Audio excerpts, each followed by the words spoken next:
साम्राज्य न्यूज, सामान्यांचा असामान्य आवाज। कोरोनाबाधित रुग्णांवर उपचार करताना खासगी रुग्णालयात ऑक्सिजनची कमी आहे, व्हेंटिलेटर बेड शिल्लक नाहीत अशी ओरड करणाऱ्या रुग्णालयांवर यापुढील काळात भरारी पथकाची नियुक्ती करण्यात येणार असल्याची माहिती जिल्हाधिकारी मिलिंद शंभरकर यांनी दिली। दिवसेंदिवस सोलापूर शहर आणि परिसरामध्ये कोरोनाबाधित रुग्णांच्या संख्येत वाढ होताना दिसत आहे।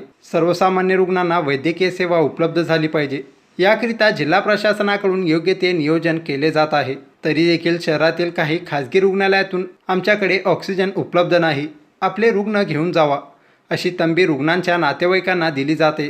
शिवाय कोरोनाने प्रादुर्भाव झालेल्या रुग्णांना तात्काळ व्हेंटिलेटर किंवा ऑक्सिजनच्या बेडची गरज असते, पण बाधित रुग्णांकरिता उपलब्ध करून दिला जात नाही। बाधित रुग्णांना बेड उपलब्ध होणे हे बंधनकारक असताना मात्र श्रीमंतांना खासगी रुग्णालयातील बेड तात्काळ उपलब्ध करून दिले जात आहेत।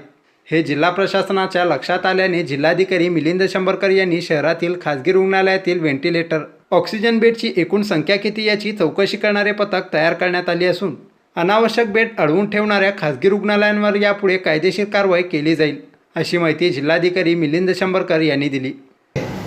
ऑक्सिजनचा पुरवठा नियमितपणे होत आहे, त्याचप्रमाणे बेडही मोठ्या प्रमाणात उपलब्ध आहे।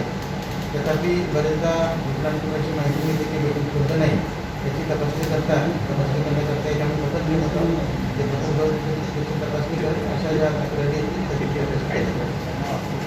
राज्य शासनाने दिलेल्या आदेशानुसार सोलापूर शहर आणि जिल्ह्यातील रुग्णालयांचे फायर ऑडिट देखील करण्यात आल्याची माहिती जिल्हाधिकारी मिलिंद शंभरकर यांनी यावेळी दिली। फायर ऑडिट, इलेक्ट्रिक ऑडिट आणि स्ट्रक्चरल ऑडिट याची माहिती घेतलं होतं। या कामी सोलापूर जिल्ह्यातील गव्हर्नमेंट पॉलिटेक्निक, त्याच्यानंतर इंजिनिअरिंग कॉलेज येथील इलेक्ट्रिकल मेकॅनिकल इंजिनियर असलेले जे प्राध्यापक होते त्यांच्या सेवा अधिग्रहित केल्या होत्या। या ठिकाणी ग्रामीण भागामध्ये 19 हॉस्पिटल भेट देऊन त्याचा अहवाल सादर केला आहे। अहवालामध्ये काही छोट्या मोठ्या ज्या त्रुटी आहेत त्या दर्शवलेल्या आहेत, त्यामुळे तात्काळ संबंधित हॉस्पिटलला करून त्याच्यावर त्याचा बघून घेणार आहोत। तिला असे कुठले मेजर ते आढळलेले नाही आणि परंतु त्यांनी जे काही सूचना दिलेल्या त्या आपण त्या हॉस्पिटलला करून त्याची पुस्तक मिळवण्यापर्यंत आपण पूर्ण करू।